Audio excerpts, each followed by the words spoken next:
In Magic the Gathering, cards that can counter spells have been around since the beginning, with actual counterspell printed in limited edition alpha.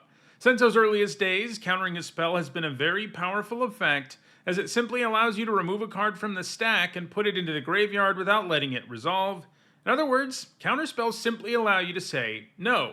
And because this effect is so great, there have been tons of powerful counterspells over the years, so much that I've done lots of top 10s on counterspells in various categories, including one on just the best counterspells overall, although that last one could probably use an update. Anyway, the point is, counterspells are usually pretty awesome, but not all of them are, and that's what I'm here to tell you about today, the worst counterspells ever printed. This video is sponsored by Card Kingdom. If you want Magic singles or sealed product, use my link in the description.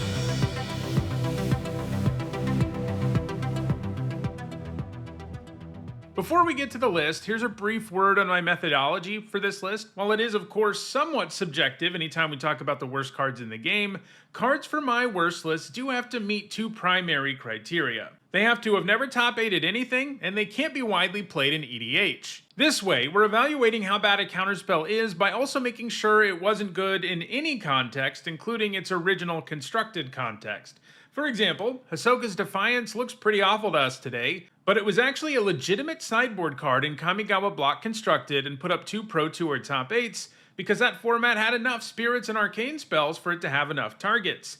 Basically, it did what it was printed for, so it's hard to consider it one of the worst counterspells ever printed. In other words, this is a list of counterspells that aren't worth playing and have never been worth playing in any format. This is actually the second time I've done a list on the worst counterspells, but the last time was more than 7 years ago, and the quality of my videos and my research has improved a ton in that time, so I definitely thought it was time to do a new version of it. Alright, let's get to the list, starting with Fervent Denial. For 3 generic and 2 blue, it counters a spell, and it has flashback for 5 generic and 2 blue. So the going rate for a counterspell that can counter anything is about 3 mana, like Cancel.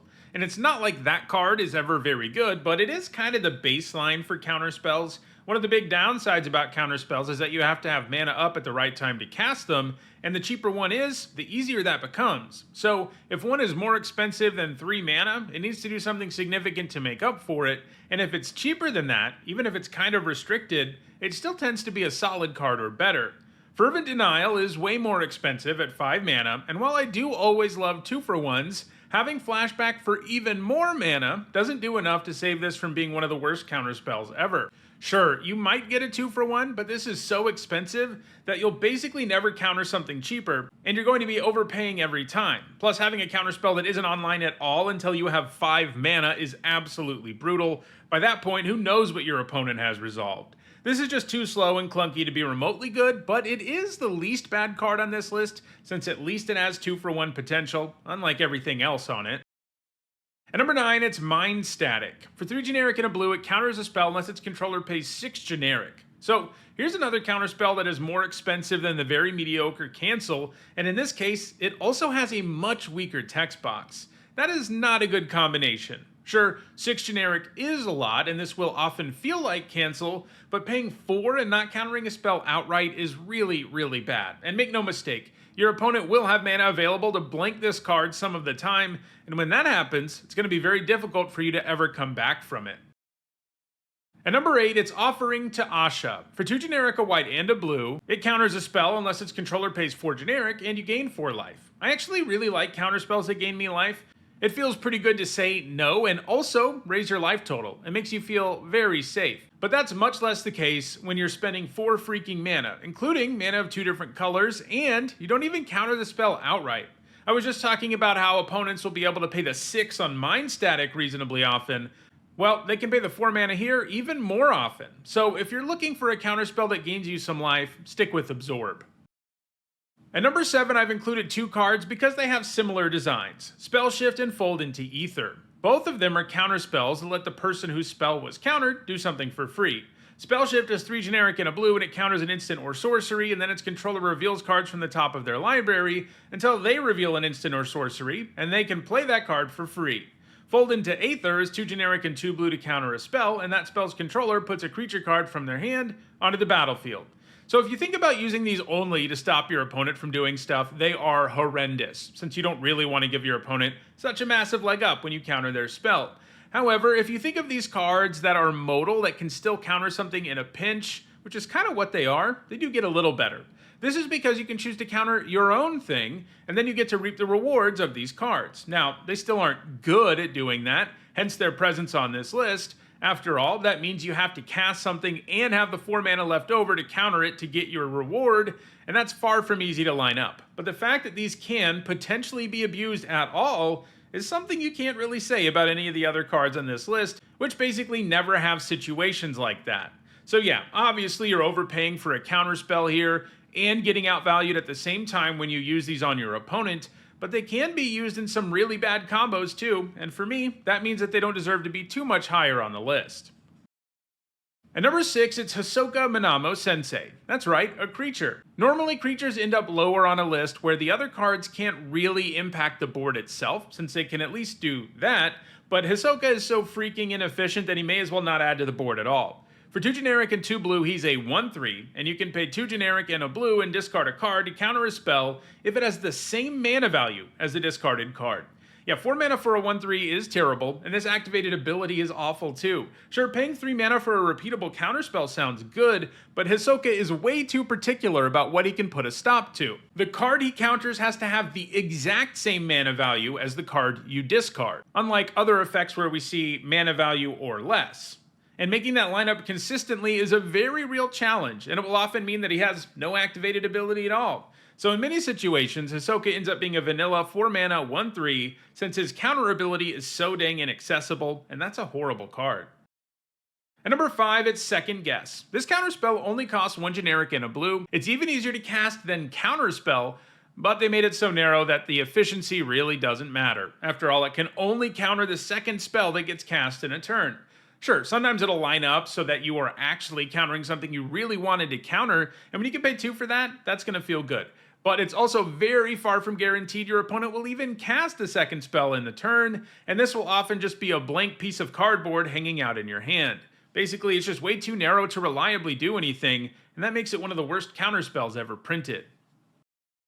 At number 4, it's Frazzle, another expensive counterspell. This one costs 3 generic and a blue, and yet it has a hefty restriction. It can only counter non-blue spells. So yeah, I'm telling you that you have to fork over 4 mana for a card that can't even counter spells in what is arguably the most heavily played color in the entire game. I mean, sure, it's definitely less narrow than Second Guess, but you're also paying twice the mana. Would it really have been too good if this was just 4 mana to counter any spell? I mean, obviously the answer is no, so I don't even understand what they were thinking when they printed this particular card. At least stuff like Second Guess and Fold into Aether occupy some interesting design space. Frazzle is just a counterspell with downside that costs way too much mana, and there's nothing interesting about that. At number 3, I've got Molten Influence, a red counterspell, except not really, since it will almost never counter anything. It's 1 generic and a red, and it can counter an instant or sorcery, but only if your opponent doesn't take 4 damage. Yeah. I know this card has its defenders out there, as evidenced by the fact that this is the most heavily played card on this list in Commander, but this card is terrible. It can only counter 2 card types, and because your opponent can choose to take 4, it won't even do that most of the time. I mean, sure, the dream is that your opponent is at 4 or less life, and you cast this and you really get them, but that makes this even more narrow than it already is. And like, letting your opponent make this choice means they're always going to choose what's optimal for them too. So no matter the outcome, unless they're at 4 or less life, you're not really going to do something meaningful, because either they don't really care that you countered their spell, or they really want the spell to resolve, so they'll take 4 damage, and then their much better spell will resolve and likely make a huge impact on the game. Casting this just feels bad all the time. It's kind of unfair that Black got Dash Hopes. It can go after any spell, and the player has to pay 5 life to stop it, so it can counter a wider variety of things, and that 1 additional life does make a difference when it comes to your opponent having to make the decision. So as such, Dash Hopes has actually seen some play in 60-card formats on occasion, but Molten Influence is much, much worse. At number 2, it's Cephalid Shrine. For 1 generic and 2 blue mana, it's an enchantment, and whenever a player casts a spell, it gets countered unless that player pays X, where X is a number of cards in all graveyards with the same name as that spell. Yeah, so this is an enchantment you sink 3 mana into, and it doesn't do anything at all immediately. That's never a good starting point, and it won't do anything ever unless spells with the right names end up in graveyards. Obviously, that's almost entirely useless in a singleton format like Commander, unless you're playing someone using Relentless Rats or something, but it's not good in 60 card formats either, partly because it's symmetrical. That's right, while this might have a little something to it if it was only one-sided, it isn't. And you also end up getting punished by the Shrine for playing multiples of cards, which, all 60 card decks do. That's made even more terrible when you consider the fact that you're the one who spent the mana and the card in getting this thing into play in the first place, meaning you've already set yourself back to start with. And that makes this one of the worst counterspell cards ever printed, but I do think there's one that's even worse. And that's Ertai's Trickery. For 1 blue mana, it can counter a spell if it was kicked. So, unlike most of the cards on this list which are super expensive to cast, this one is just about as cheap as possible. But like Second Guess, it's also insanely limited, even more so than that bad counterspell. While it's true, Kicker was all over the place in Invasion Block, and we've seen it return several more times since then, and these days there are more than 200 cards with Kicker, but this card is still far too limited in what it can do. That's partly because it can only counter the spells when they are kicked. If it could counter any spell that has Kicker, it would be significantly more flexible and still not broken, because it would still be pretty hard to use consistently, but the fact it can only stop spells that have been kicked means that this won't ever do anything in a huge number of games, since most Kicker costs are fairly expensive late game plays. And sure, when you do get to counter something that your opponent spends 7 or 8 mana on for only 1 mana, it feels pretty good, but until that point, you may as well have mulliganed, since you're using a card that hoses a super specific mechanic and doesn't even do a good job of it. And that's what makes Ertai's Trickery the worst counterspell ever printed.